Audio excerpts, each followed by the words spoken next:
Okay, I know you came here for Fate Apocrypha, but take a look at this!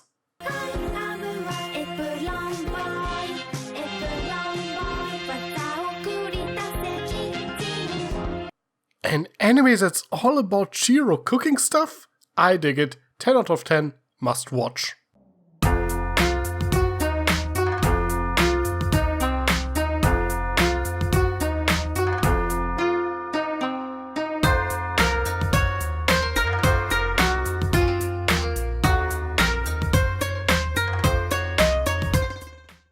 In case you didn't know, I'm a giant Type Moon fanboy, and if you go back to my review of episode 1, you might notice that I had high hopes for Fate Apocrypha. Well, and you might have already guessed where this is going. It didn't quite live up to my expectation. I wouldn't call it a terrible show, there's some really great stuff to be found, but also things that make you wish that you were watching Dean's Day Night instead. But does the good outweigh the bad? Well, the general concept of Fate Apocrypha is pretty cool. I just assume that you guys all watched Fate Zero and Stay Night, because if not, what are you doing here? This series is not a good place to start. While it doesn't take place in the same timeline as those shows, and is therefore rather self-contained, it does somewhat expect that you are familiar with them. There are several references to characters and plot points from these shows you won't get otherwise, and they don't explain everything in detail the audience should already be aware of. Not to mention that those shows are awesome and I would recommend watching them anyway.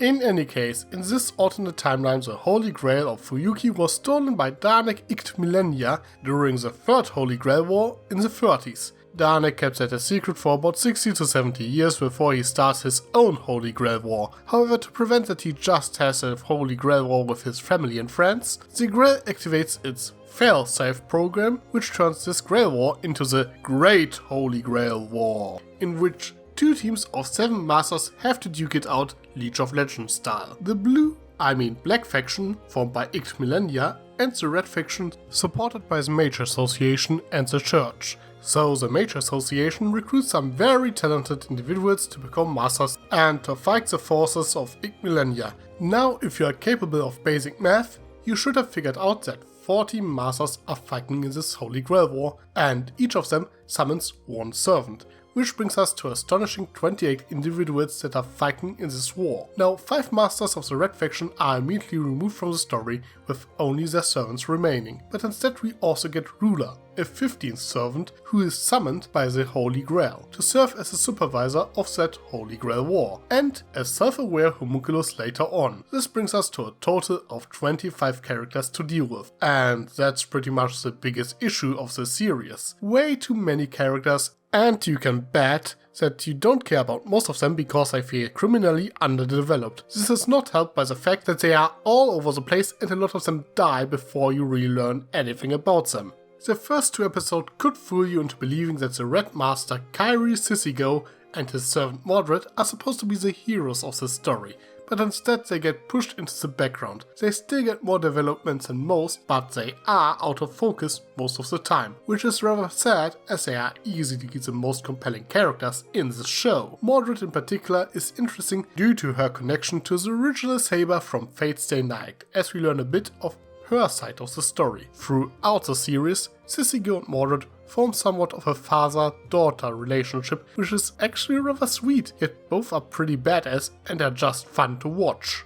But instead of these two, the show is actually about the homunculus Zeke, and I could probably spend an entire video explaining what is wrong with him. Chances are that I do at some point. Now, to make things short, as he is a homunculus who just became self-aware of his surroundings, he is pretty much a blank slate in the beginning. Therefore, he is rather bland and he doesn't develop as much as you might expect throughout the series. Then there is the fact that everyone helps him for no real reason, and 2 servants sacrifice themselves to give him the power to fight evenly with other servants. It just comes off like one asshole after the other to justify his role as a hero. And then the show forces him into a romantic subplot with Ruler, which simply seems unbelievable. He has more chemistry with the rider of the Black faction, Astolfo, and I think the show would actually work better if these two had hooked up instead. His inclusion comes at the cost of everyone else.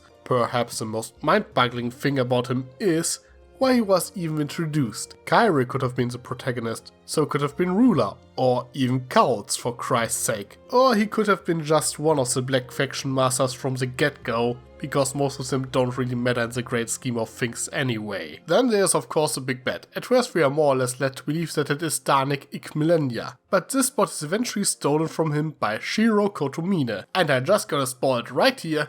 No, Amiya wasn't adopted by Kirei in this timeline. His appearance and name are nothing more than a red herring to catch the viewer off guard, and I think the show pays way too much attention to this fact, as the first thing Sissy does when he learns about him is to look surprised as if he knows him, just long enough to make it seem awkward. Now, the problem with him is that the show does a rather poor job explaining what his endgame actually is, and why it is a bad or good thing. Only the penultimate episode they somewhat elaborate what this is all about, and while I somewhat get it, I still think it could have been explained much better.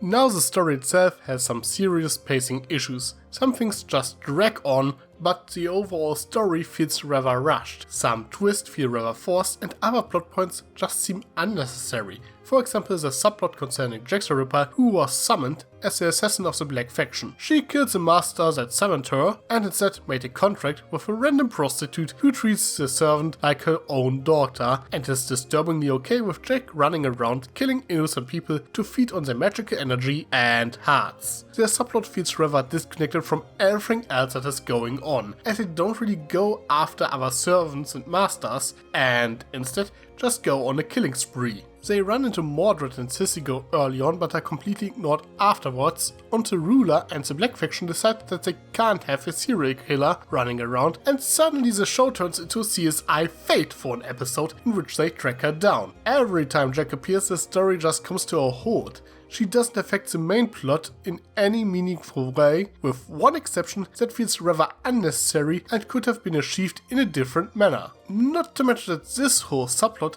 doesn't make any sense once you realize that Ruler has the ability to sense the location of other servants miles away, summon them to her location if needed, and she has 2 command spells for each servant to prevent shit like this. Ruler could have resolved this whole subplot in like 5 minutes, and if not, this anime did a very poor job explaining why. Frankly, it feels like the serial killer subplot was only introduced because there was a similar subplot in Fate Zero with Caster and his master, and this is not the only thing the series copies from that show. For example, halfway through the series we have a caster merging with a giant monster that can only be defeated by hostile servants putting aside the differences to work together and defeat it with one attack because it heals very fast. Doesn't that sound familiar? Not to mention that Shiro Kotomine somewhat parallels Kiritsugu in Fate Zero. Like Gilgamesh would say, this show is but an imitation, a fake. Now there are a couple of saving graces for it. Like I already mentioned, every scene with Sissy and Mordred is great, and some other servants are actually pretty cool. My personal favorite being none other than William Shakespeare, who chews the scenery every time he is on screen. In fact, most of the servants are rather cool, which is also why it bothers me so much that most of them don't get nearly enough screen time. This show also has a lot of action. More than the others if I'm not mistaken, and some fights are quite impressive, though others feel a bit cheap and uninspired. Not helping is that the show has the misfortune of being preceded by Fate Zero and Fate Stay Night Unlimited Blade Works, 2 of the most gorgeous looking action shows ever produced.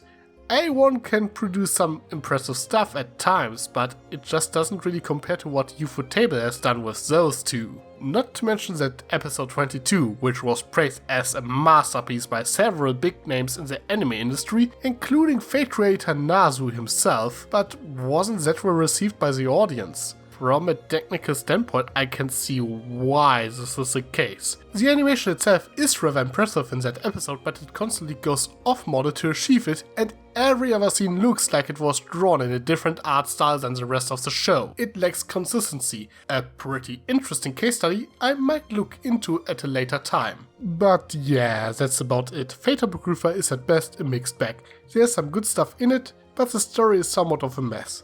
There are way too many characters, and most of them can be best described as wasted potential, while the main character is poorly conceived. Now at this point I would like to point out that I haven't read the light novel series this show is based on. I imagine that some things might work better there, as it is pretty obvious that some scenes were removed or altered so everything fits into 25 episodes. Though I can blame only so much on A1, and an adaptation should be able to stand on its own. Some elements just don't work no matter how you look at it. Would I recommend watching it? Well, that depends. If you like the Fate franchise as a whole, then yes, as there are some interesting elements, but it is perhaps the weakest animated entry in the franchise so far. With that being said, I will still buy the Blu-ray set once it comes out. But what about you? Have you watched the show? Did you like it?